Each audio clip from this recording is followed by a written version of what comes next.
নমস্কার বন্ধুরা, আমি আজ বানাতে চলেছি এগ চিকেন পাস্তা। তার জন্য আমি এখানে নিয়ে নিয়েছি সুইট কর্ন, ধনেপাতা, বেবি কর্ন, আর এখানে নিয়ে নিয়েছি আমি বিনস, গাজর, ক্যাপসিকাম।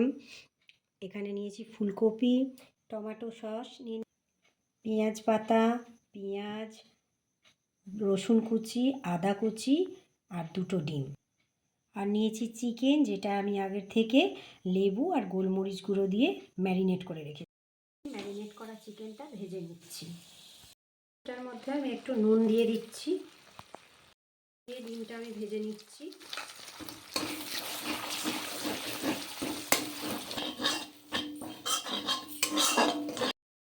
কড়াই আমি সাদা তেল দিয়ে দিয়েছি, তেল গরম হয়ে গেছে।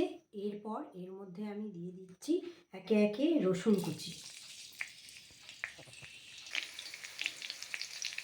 আদা কুচি,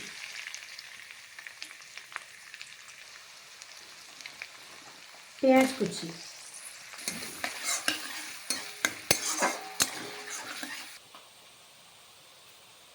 এটা একটু ভাজা হয়ে গেলে এর মধ্যে আমি দিয়ে দিচ্ছি ক্যাপসিকাম কুচি, গাজর কুচি আর বিনস কুচি। এবার আমি এতে অ্যাড করছি পরিমাণ মতো লবণ।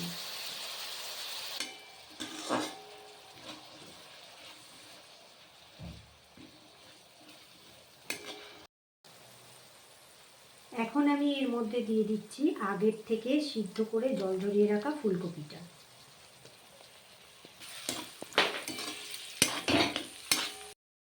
এরপর এর মধ্যে আমি দিয়ে দিচ্ছি বেবি কর্ন ও সুইট কর্নটা।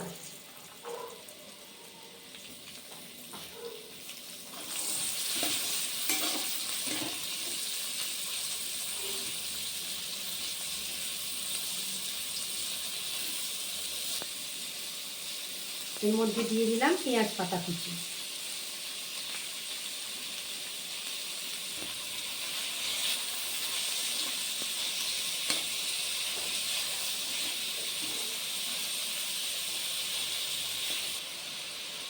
আমি এখানে দিয়ে দিচ্ছি চাউমিন মশলা, আপনারা চাইলে এখানে পাস্তা মশলাও দিতে পারেন।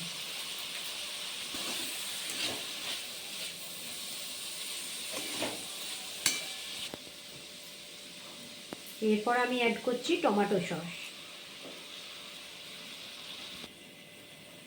এরপর দিয়ে দিলাম ধনেপাতা কুচি। এরপর দিচ্ছি আমি এখানে আগে থেকে ভেজে রাখা চিকেন ও ডিমটা। এবার এখানে আমি দিয়ে দিচ্ছি আগের থেকে সিদ্ধ করে রাখা পাস্তাটা। এখানে আমি 700 গ্রাম মতো পাস্তা নিয়েছি, যেটা আমি আগে নুন জলে সিদ্ধ করে জল ঝরিয়ে নিয়ে তেল মাখিয়ে রেখেছিলাম।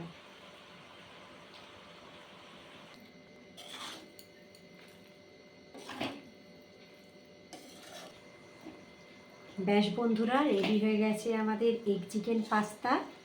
এইবার আমি আপনাদের সার্ভ করে দেখাচ্ছি।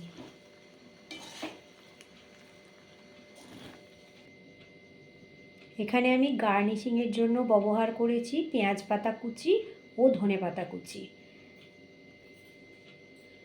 দেখো বন্ধুরা কেমন হয়েছে, আর তোমরা এরকমভাবে একবার অন্তত পাস্তা রান্না করে খেও আর জানিও স্বাদ কেমন হয়েছিল।